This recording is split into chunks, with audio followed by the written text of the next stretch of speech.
जिसकी वजह से ब्लॉकेज आने की वजह से पेशेंट बीपी का शिकार हो जाता है। और हमारी ये मेडिसिन इलेक्ट्रो होम्योपैथ मेडिसिन बिल्कुल बीपी की कोई भी टैबलेट की आपको आदत नहीं पड़ेगी। एक बीमारी कैंसर है जो आजकल भारत में जो है देखा जाए तो बहुत बड़ी बीमारी के रूप में सामने आई है।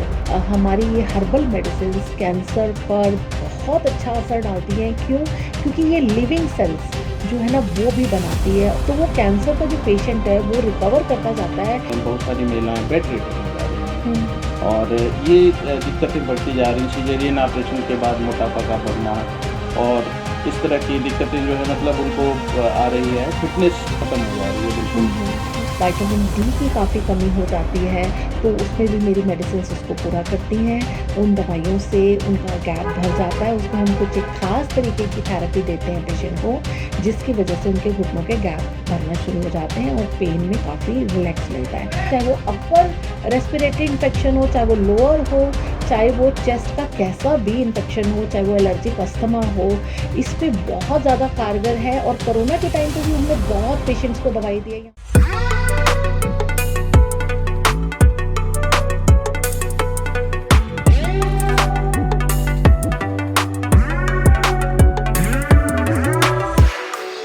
जी, मैं डॉक्टर अर्चना टुटेजा, सेक्टर 3 रोहिणी में E20 में मैं क्लिनिक है मेरा, बालाजी इलेक्ट्रो होम्योपैथिक क्लिनिक के नाम से। और यहाँ पर मैं अभी कुछ सालों से यहाँ प्रैक्टिस कर रही हूँ। ऐसे मेरा जो एक्सपीरियंस है पर्सनल वो 20 सालों का है। और मैं जो मेडिसिन दे रही हूँ उनके कोई किसी तरह के साइड इफ़ेक्ट्स नहीं है।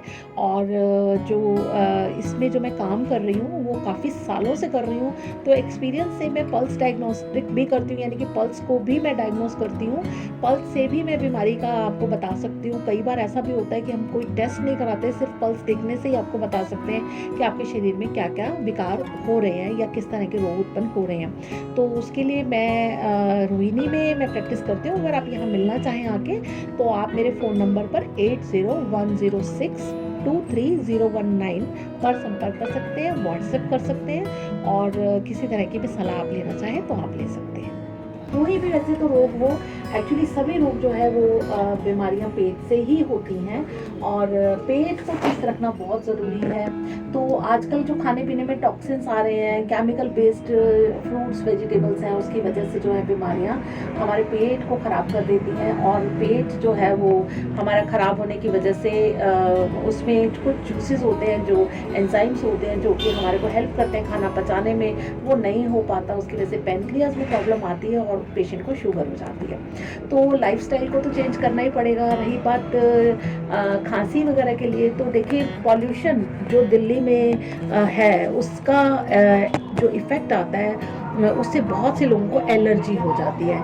एलर्जीज़ भी कई तरीके की होती है, जो कि हवा से भी होती है, खाने पीने से भी होती है, तो धुएं से भी होती है। इसी तरह से जो ट्रैफिक पॉल्यूशन है उसकी वजह से भी लोगों को एलर्जी हो जाती है, जिसकी वजह से ये सांस की बीमारी या खांसी की बीमारी, ये सब चीज़ें भी मतलब पेशेंट्स में देखी गई हैं। तो इसके साथ में सबसे बड़ा रोल जो है वो पेट का ज़रूरी है, क्योंकि पेट में अगर पेशेंट को गैस्ट्राइटिस है, एसिडिटी बनती है, खाना नहीं पचता है, तो उन लोगों को बीपी और शुगर दोनों ही प्रॉब्लम घेर लेती हैं। क्यों? क्योंकि आर्टरीज जो कि हमारे हार्ट की आर्टरीज होती है उसमें ब्लॉकेज आ जाती है। लिवर हमारा बैड कोलेस्ट्रॉल बनाने लगता है, जिसकी वजह से ब्लॉकेज आने की वजह से पेशेंट बीपी का शिकार हो जाता है। और हमारी ये मेडिसिन इलेक्ट्रो होम्योपैथ मेडिसिन बिल्कुल बीपी की कोई भी टैबलेट की आपको आदत नहीं पड़ेगी। कोलेस्ट्रॉल को कम कर देती है, आर्टरीज को खोल देती है, ब्लड फ्लो बढ़ा देती है। सबसे बड़ी बात है ये प्लांट्स बेस्ड मेडिसिन है, जिसका कोई भी साइड इफेक्ट नहीं है। आप लेते रहते हैं और आप अपने आप को स्वस्थ रखते हैं। एक बीमारी कैंसर है जो आजकल भारत में जो है देखा जाए तो बहुत बड़ी बीमारी के रूप में सामने आई है। जी। और बहुत जितने हमारे हॉस्पिटल्स खुलते जा रहे हैं, कैंसर हॉस्पिटल्स बड़े बड़े शहरों में, जी। उसी रेट से बीमारियां भी बढ़ती जा रही जी। हैं। तो कैंसर जैसा जो लाइलाज बीमारी कही जाती है, उसका इलाज जो है कहाँ तक संभव है? देखिए कैंसर की पहली बात तो मैं आपको बताऊं कि इसके स्टेजेस होती हैं एक्चुअली, है ना। जी। कोई स्टेज जो है उसकी फर्स्ट है या सेकंड थर्ड जो भी स्टेज है उस पर डिपेंड करता है कि पेशेंट किस स्टेज में चल रहा है। और जहाँ तक कि कैंसर की हमारी ये मेडिसिन्स, हमारी ये हर्बल मेडिसिन्स कैंसर पर बहुत अच्छा असर डालती हैं। क्यों? क्योंकि ये लिविंग सेल्स जो है ना वो भी बनाती है, और जो कैंसर के जो सेल्स होते हैं जो कि डैमेज करते हैं बॉडी में टिश्यूज़ को, अंदर जो शरीर में उसके टॉक्सिन्स को और बढ़ा देती हैं, जो एलोपैथिक मेडिसिन्स हैं जैसे उनके रिएक्शन से भी कई बार कुछ ऑर्गन्स हमारे ख़राब हो जाते हैं। तो ये मेडिसिन्स ऐसा नहीं करती हैं कि वो कोई रिएक्शन करें, क्योंकि उनके साइड इफ़ेक्ट्स तो कोई है नहीं। तो वो कैंसर का जो पेशेंट है वो रिकवर करता जाता है। कैंसर जो है अंदर धीरे धीरे एक दीमक की तरह पेशेंट को खा जाता है अंदर से, और बिल्कुल डाउन की पोजीशन में करता है। लेकिन उसमें सर्जरी भी पेशेंट को ज़रूरी हो जाती है, कोई भी ट्यूमर हो कोई कुछ नहीं। लेकिन मेरी इलेक्ट्रोमाइग्नेटिक मेडिसिन्स, मैं इसमें कैंसर के लिए टिश्यूज़ पे मैं काम करती हूँ।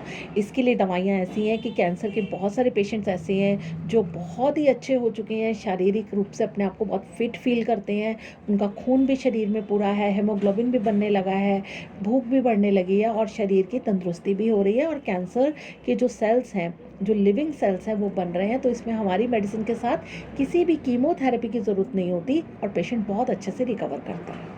जी। देखिए, एक और प्रॉब्लम है ओबेसिटी, जिसको कि मोटापा कहते हैं। जी। हर आदमी जो है आजकल बहुत परेशान है। कुछ लोग अपनी बॉडी फिगर को लेके परेशान हैं, जिम के चक्कर काट रहे हैं। जी। बहुत सारे लोग जो है वो डाइटिंग पे लगे हुए हैं। बिल्कुल, लड़कियां खास तौर से जी। देखा जाए 2-2 रोटियां खा रही हैं कि जी। बस किसी तरह से शरीर का वजन ना बढ़ जाए। जी। और ऐसा भी माना जाता है कि वजन बढ़ना जो है बहुत सारी बीमारियों को निमंत्रण जी। देता है। जी। जी। और उसमें सबसे जो बड़ी मात्रा में परेशानियों को देखा गया है वो है स्टन लगना। लोगों को किडनियाँ जवाब दे जा रही हैं।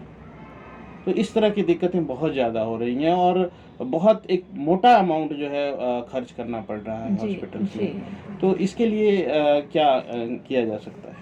देखिए, ये ना एक्चुअली क्या है कि वैसे तो हर इंसान का अपना-अपना अलग-अलग मेटाबॉलिज़्म है, और मैं इसके लिए ये कहना चाहूँगी कि बहुत सारे लोग हैं जो आजकल जंक फूड पे बहुत ज़्यादा डिपेंडेंट हो गए हैं। खाना जो है घर का हो, उनको प्योर खाना अच्छा नहीं लगता है, और बाहर का खाना ज़्यादा अच्छा लगता है।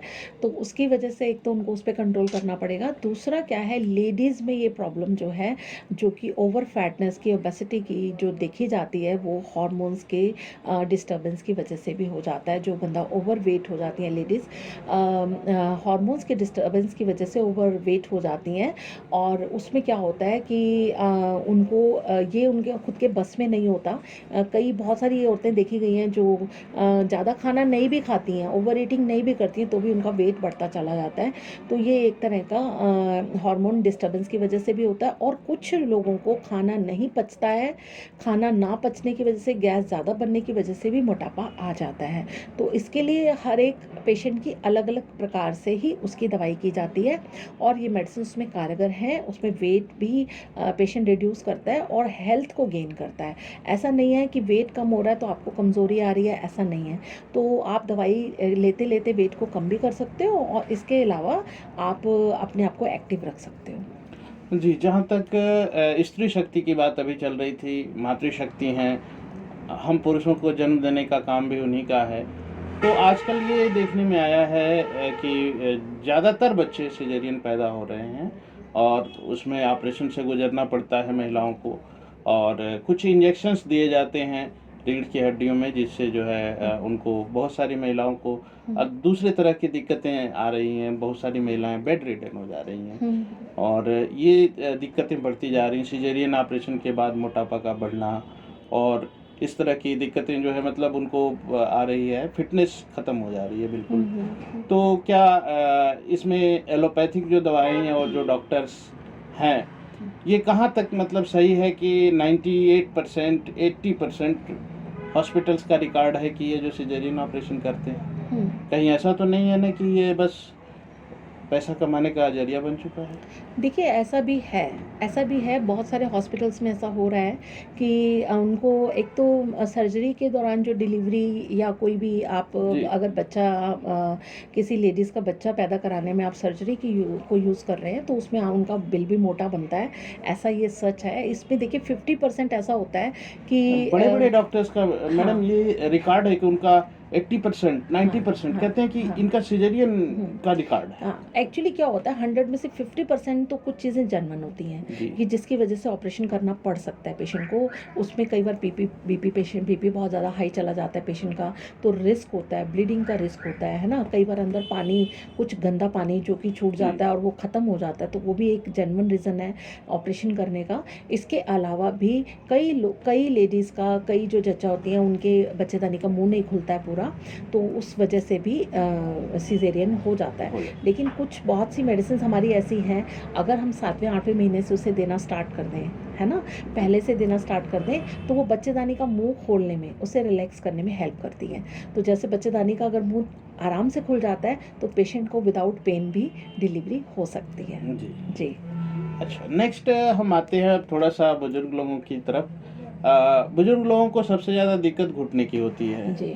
और बहुत सारे केसेज में घुटने बदलवाने पड़ते हैं, उसके बावजूद भी व्यक्ति जो है वो बेड रिडन हो जाता है, घुटने बदलने के बाद भी काम नहीं करते। जी। इसके अलावा बुजुर्गों की समस्या आंखों की रोशनी की होती है, तो इसमें जो है कहाँ तक आपकी दवाइयाँ कारगर हैं? देखिए मेरे पास मेडिसिन हर एक चीज़ के लिए है। अगर किसी को घुटनों में दर्द है, घुटने, आर्थराइटिस, हाँ जी, आर्थराइटिस है, रूमेटाइड आर्थराइटिस है, जॉइंट्स पेन है, जॉइंट में गैप पड़ चुका है, घुटनों में गैप पड़ चुका है, जिसके लिए डॉक्टर्स बोलते हैं कि आप ऑपरेशन कराइए। विटामिन डी की काफ़ी कमी हो जाती है, तो उसमें भी मेरी मेडिसिन उसको पूरा करती हैं। उन दवाइयों से उनका गैप भर जाता है। उसमें हम कुछ एक ख़ास तरीके की थेरेपी देते हैं पेशेंट को, जिसकी वजह से उनके घुटनों के गैप भरना शुरू हो जाते हैं और पेन में काफ़ी रिलैक्स मिलता है। और इसके अलावा भी नसों की जो प्रॉब्लम होती है, काफ़ी ज़्यादा किसी को नसों की प्रॉब्लम रीढ़ की हड्डी से स्टार्ट होती है, तो भी उनके जॉइंट्स में गैप आ जाता है, तो हमें कई बार इसमें नसों का इलाज भी करना पड़ता है और ये दवाइयों से बिल्कुल कम्प्लीटली ठीक हो सकते हैं।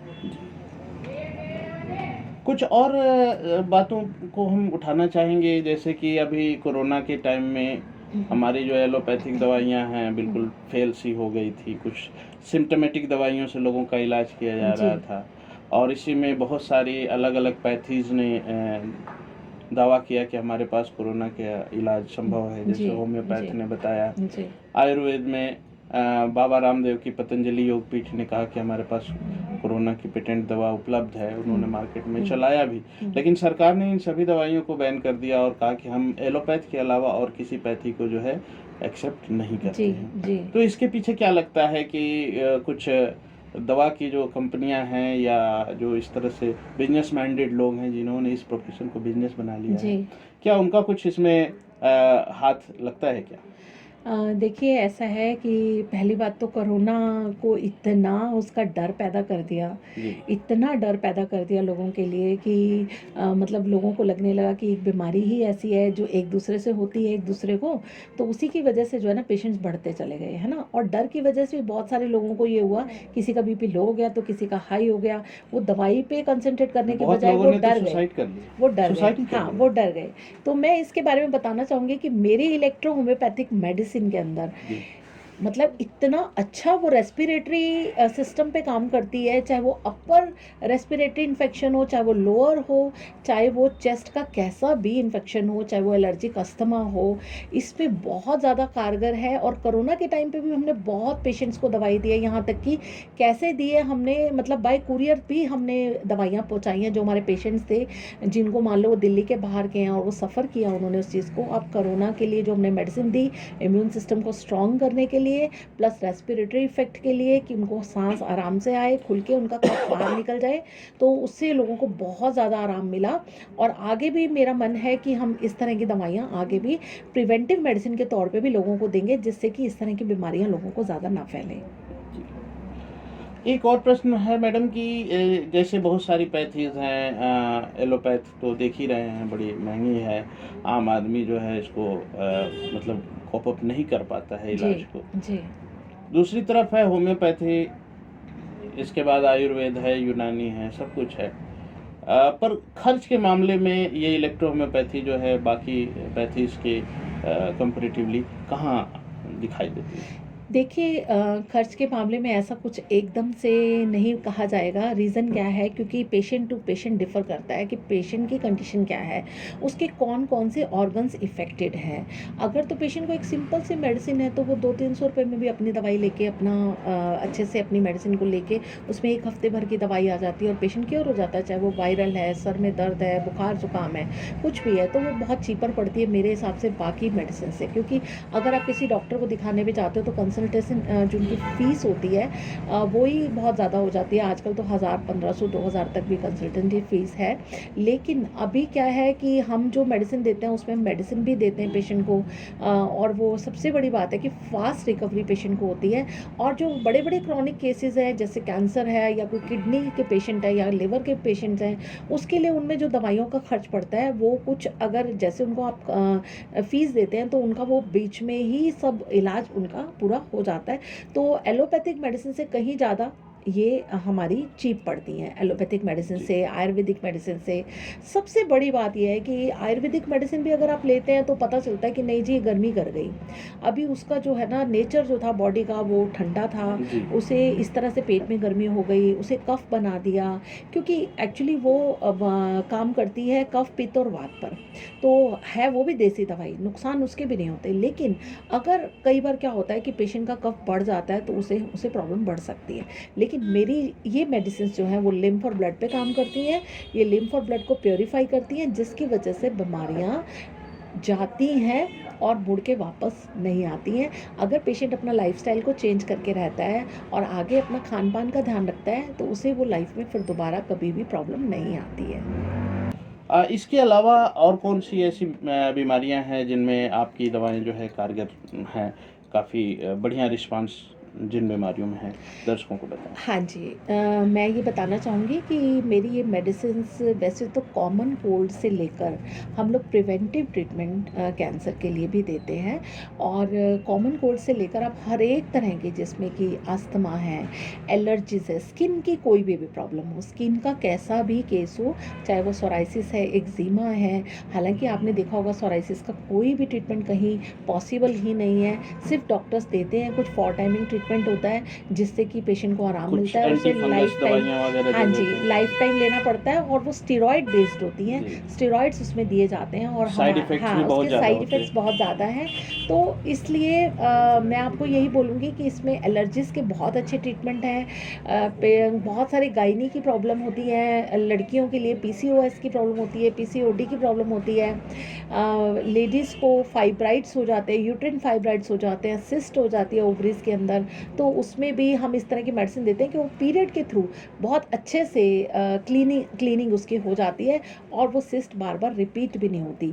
तो कई बार क्या होता है, कुछ एग्स होते हैं, हार्मोन्स की खराबी की वजह से लेडीज़ के अंदर वो एग्स जो है वो सिस्ट बन जाते हैं और पेशेंट को बहुत पेन होता है, पेनफुल पीरियड्स होते हैं। तो उसके लिए हम कुछ मेडिसिन देते हैं जिससे पेशेंट के पेन्स जो हैं वो ख़त्म हो जाते हैं और उनकी जो बच्चेदानी है वो बिल्कुल स्वस्थ हो जाती है। और इसके अलावा भी आप किसी तरह से भी लिवर की कोई भी कैसी भी प्रॉब्लम हो, किडनी से रिलेटेड कैसी भी प्रॉब्लम हो, अस्थमाज़ हैं, जॉइंट पेन है, सर्वाइकल है, आप सर्वाइकल से बहुत ज़्यादा परेशान हैं तो इसमें सर्वाइकल का भी बहुत अच्छे ट्रीटमेंट है। और रीढ़ की हड्डी में अगर किसी को कोई प्रॉब्लम है स्पॉन्डिलाइसिस वगैरह की, तो उसमें भी हम उसके लिए भी हम इसमें दवाइयाँ देते हैं। तो किसी तरह का भी क्रॉनिक केस हो, ये मेडिसिन सभी बीमारियों पे अच्छा सा काम करती है और इसके रिज़ल्ट्स बहुत ही गुड हैं। मैम जैसा कि नशाखोरी जो है आज समाज में एक बहुत बड़ी घिनौनी समस्या है और ये कहा जाए कि बहुत सारे अपराधों की जड़ है। तो शराब छुड़वाने संबंधी कोई दवा जो है आपके पास उपलब्ध है? जी, हाँ, मैं आपको ये स्पेशली बताना चाहूँगी कि हमारी इलेक्ट्रोहोम्योपैथ मेडिसिन में सबसे पहले एस ग्रुप की मेडिसिन S1, जो कि इसमें बहुत अच्छा काम करती है। इसे हमने मृत संजीवनी बूटी का भी नाम दिया हुआ है और ये सच में ही एक ऐसी मेडिसिन है जो बिल्कुल मरे हुए आदमी को ज़िंदा करने वाली मेडिसिन, एक तरह से हम बोल सकते हैं इसे। तो ये बहुत ही अच्छा असर करती है और टॉक्सिन्स पे काम करती है। तो ये मेडिसिन हम लगभग ज़्यादातर सभी पेशेंट्स को रेकमेंड करते हैं। सबसे बड़ी बात है, अगर किसी पेशेंट को कोई बीमारी नहीं है और वो हमारी S1 सिर्फ खाने से पहले नॉर्मली लेता रहे दिन में, S1 वो ले और एक S10 मेडिसिन जो कि खाना खाने के बाद ले तो वो कभी कभी कोई बीमारी उसको आएगी ही नहीं, सबसे बड़ी बात। और S1 हमारी जो है वो इन्हीं चीज़ों पे, स्नेक्स बाइट पे, जैसे किसी को सांप काट जाता है, बिच्छू काट जाता है, तो उस पर भी हम उसको डायरेक्ट अगर हम उसकी जीभ पर भी डाल देते हैं तो भी उसके टॉक्सिन्स उसके ख़त्म हो जाते हैं। स्नेक बाइट का भी। तो जी, और इसके अलावा S1 हमारी जो है ना वो एक तरह की, मैंने बताया जैसे कि एक मरे हुए आदमी को ज़िंदा करते हैं, इस तरह से उसके काफ़ी सारे फंक्शंस हैं उस मेडिसिन के। और तो वो अगर स्नेक बाइट किसी को हो जाती है तो उस दवा के बाद उसको एक्चुअली स्नेक बाइट में क्या होता है ना, पेशेंट डर से मर जाता है। मैं जी, आपको बहुत बताऊं, सारा, बहुत मेन सारा। ज़्यादातर यही है सारे कि सांप जहरीले नहीं हाँ, होते। पेशेंट डर से मर जाता है, सारे सांप जहरीले नहीं होते हैं। बाकी कंडीशन होती है कि पेशेंट की इम्यूनिटी इतनी ज़्यादा कमज़ोर है कि वो बहुत जल्दी से उसको इफ़ेक्ट कर गया, जी। तो उसके लिए हम वहाँ तक नहीं पहुँच पाए या दवाई नहीं डाल पाए, वो एक अलग चीज़ है।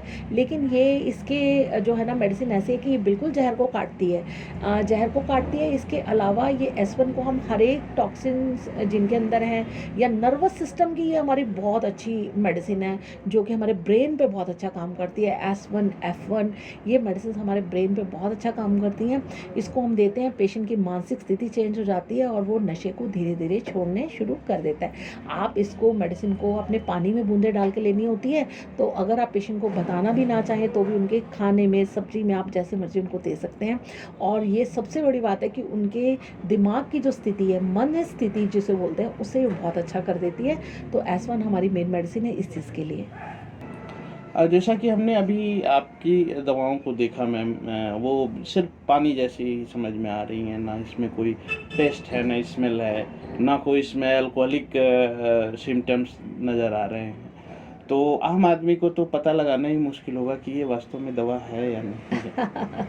देखिए, ये ना प्लांट्स की एक प्योर फॉर्म होती है। जी। प्लांट्स की एक प्योर फॉर्म है जो कि बड़ी मेहनत से किसी टाइम पे जब ये इन्वेंट हुई थी इलेक्ट्रोहोम्योपैथ, तब तो काफ़ी एक एक साल लग जाता था प्लांट का एसेंस निकालने में। लेकिन आजकल लेबॉर्ट्रीज़ हैं और सिस्टम इतना ज़्यादा बढ़ चुका है, प्रोग्रेस इतनी हो गई है कि उन दवाइयों को अब एसेंस निकालने में हमें 1 महीने का टाइम लग जाता है। ठीक है, तो मेडिसिन के जो एसेंस होते हैं उसकी प्योर फॉर्म, हम इसको स्पेजेरिक एसेंस बोलते हैं, ये बिल्कुल प्योर होता है और ये बिल्कुल ट्रांसपेरेंसी जब तक उस एसेंस के अंदर नहीं आ जाती है। आपने देखा होगा कि होम्योपैथिक मदर टिंचर बनाती है, जी। लेकिन उसके टेस्ट अलग होते हैं, उसमें अल्कोहल भी उसमें यूज़ होता है। उसका रंग भी अलग हाँ हो जी, जाता लेकिन है। हमारे इसमें कोई भी नहीं है। सिंपल पानी को इस्तेमाल करके प्लांट्स के साथ में उसकी भाप बनाई जाती है और उस भाप को इकट्ठा किया जाता है। उसकी जो स्टीम होती है प्लांट्स की, उसको डिस्टिल इकट्ठा किया जाता है। डिस्टिल जी फॉर्म। जी, डिस्टिल फॉर्म को, और उसके बाद में उसको इकट्ठा करके उसकी ये फॉर्म, इसमें पहले D1 बनता है, D2 बनता है, देन D3 बनता है और फिर हम D3 से जो है वो मेडिसिन हम तैयार करते हैं। कौन कौन सी दवाई हमारी यूज़ होती है पेशेंट के लिए, वो हम इसको तय करते हैं। उसको कम करना है, ज़्यादा करना है, वो एक डॉक्टर का काम होता है। तो इसमें मेडिसिन पेटेंट के बजाय हम ये अपनी मेडिसिन जो हमारी किट आती है उसी से ही हम दवाइयाँ तैयार करते हैं और इसके कोई साइड इफ़ेक्ट्स नहीं है। बिल्कुल ट्रांसपेरेंसी आ जाती है, टेस्ट में पता ही नहीं चलता आप दवाई ले रहे हो या आप पानी ले रहे हो। तो पेशेंट के लिए हमें बॉटल्स के ऊपर नंबर डालने पड़ते हैं कि ये आपकी 1 नंबर की है, ये आपकी 2 नंबर की है, ये आपकी 3 नंबर की है, ताकि पेशेंट अगर 1 नंबर की ले ले तो उसे पता चले कि मैंने अभी 2 नंबर की दवाई नहीं ली है। देखने में ये सब दवाइयाँ एक जैसी लगती हैं। मैडम, हम बेसिकली जो है समाज सेवी हैं और हमारा जो मुख्य उद्देश्य है वो समाज की सेवा करना है। हमारे पास बहुत ऐसे लोग आते हैं जो किसी कारणवश पैसे की कमी से अपना इलाज नहीं करवा पाते, या ऐसे भी लोग आते हैं जिनको जानकारी का अभाव होता है। वो नहीं जानते कि ये जो इनको प्रॉब्लम है वो किस वजह से है और इसका इलाज कैसे हो सकता है। बहुत सारी ऐसी छोटी-छोटी बीमारियां भी हैं, लेकिन लोग बहुत परेशान हैं। कुछ डॉक्टर्स के पास जाते हैं, उनको डरा देते हैं कि अब तो तुम बचोगे ही नहीं, ये हो गया, वो हो गया, ये शरीर का ये अंग खराब हो गया। तो इस तरह से भ्रांतियां जो है दिमाग में डाल देते हैं। तो मैं चाहूँगा कि हमारे पक्ष न्यूज़, पक्ष फाउंडेशन के जो दर्शक हैं, पक्ष फाउंडेशन से जो जुड़े हुए लोग हैं, जो गरीब जनता है, उसके लिए आपकी तरफ से क्या मदद हो सकती है? आप अपने परिचय और अपने इस इलेक्ट्रो होम्योपैथी में जो आपका एक्सपीरियंस रहा है उसको बताते हुए पब्लिक को शेयर करें। जी, मैं आपको बताना चाहूँगी कि पहली बात तो ये है कि कभी किसी बीमारी से आप डरो नहीं। बीमारी से जितना भागोगे उतना ही वो आपको घेरती चली जाएगी। और सबसे बड़ी बात है कि आप अगर कोई भी दवाई लेते हो तो किसी भी डॉक्टर के पास अगर आप जाते हो तो वो आपको एक ही चीज़ पर बात करेगा, क्योंकि वो उसकी स्पेशलिटी होती है, ठीक है? लेकिन आप हमारे पास अगर आते हो तो आपको पूरे मेटाबॉलिज्म के लिए दवाई मिलती है कि आपका वो फिट हो जाए, ठीक है? उसी के लिए ये प्लांट्स की दवाइयाँ। लेकिन जो लोग नहीं कर पा रहे हैं या अफोर्ड नहीं कर सकते ट्रीटमेंट को या जैसे भी है, उनके लिए हमेशा हम तत्पर हैं। हमारे से आप हेल्प ले सकते हैं, आप किसी तरह की एडवाइस लेनी हो आप लीजिए, क्योंकि क्या होता है कि अगर कैंसर पेशेंट भी है ना, तो भी डॉक्टर उसको सीरियस नहीं बताता है। तो भी वो बोलता है कि नहीं जी ऐसा हो जाएगा, ठीक हो जाएगा, अभी इसकी कीमो करेंगे, अभी इसका ये करेंगे, वो करेंगे। वो कभी भी पेशेंट को ये नहीं बताता कि आप किस स्थिति में चल रहे हो, ठीक है? तो कोई भी ऐसे लोग जो कि मेरे से एडवाइस चाहते हैं, उनसे उनके लिए मैं कोई कंसल्टेंट फ़ीस नहीं लेती हूँ। आप जब मर्ज़ी मुझे जैसे भी आपको वो होता है कि आप टाइम ले सकते हो, बात कर सकते हो, उसके लिए कोई फ़ीस नहीं है। और आपके लिए एडवाइस यहाँ तक कि आप अपनी रिपोर्ट्स भी मुझे व्हाट्सएप पे शेयर करके आप उसके लिए अपनी सलाह ले सकते हैं। जो भी आपके लिए बेस्ट होगा मैं आपको बताऊँगी।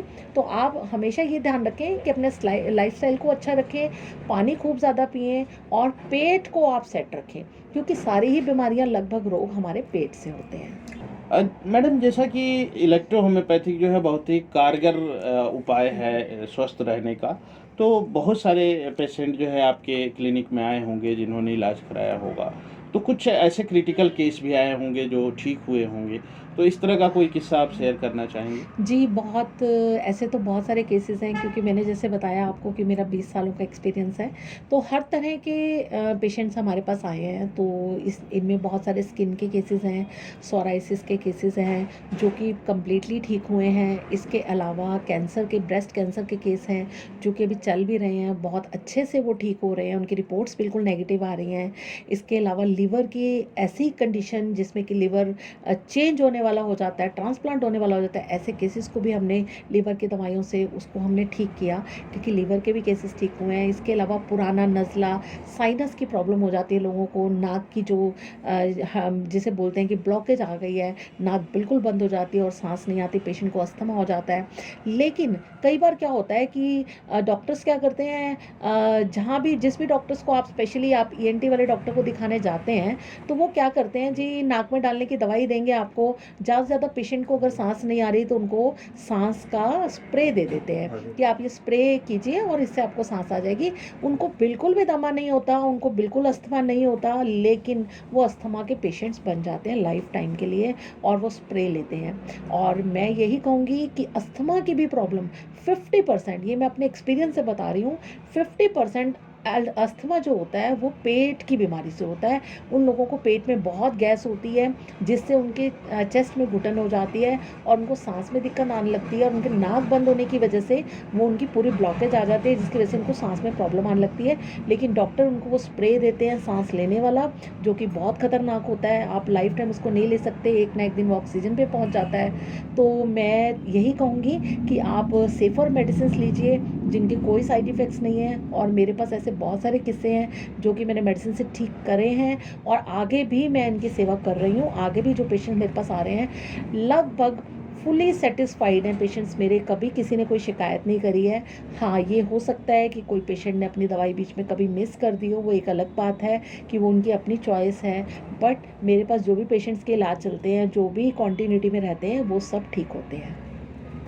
पक्ष न्यूज़ के दर्शकों से अपील है कि ऐसे लोग, गरीब लोग जिनको अपना इलाज कराने में असुविधा हो रही है या उन्हें पता नहीं चल पा रहा है कि उन्हें कौन सी बीमारी हुई है, अपनी समस्याओं को हमें हमारे जो अभी डॉक्टर साहब ने जिस हिसाब से नंबर दिया उस नंबर पे अपनी समस्याएं भेज सकते हैं या फिर पक्ष फाउंडेशन के कार्यालय से संपर्क कर सकते हैं। हम गरीबों के लिए हमेशा तत्पर हैं और रहेंगे। तो हमारी जनता से ये अपील है कि कम से कम एक बार ज़रूर जो है हमारे डॉक्टर साहब से संपर्क करें या फिर हमारे कार्यालय से मिल कर के अपने स्वास्थ्य का लाभ उठाएं। धन्यवाद। Thank you.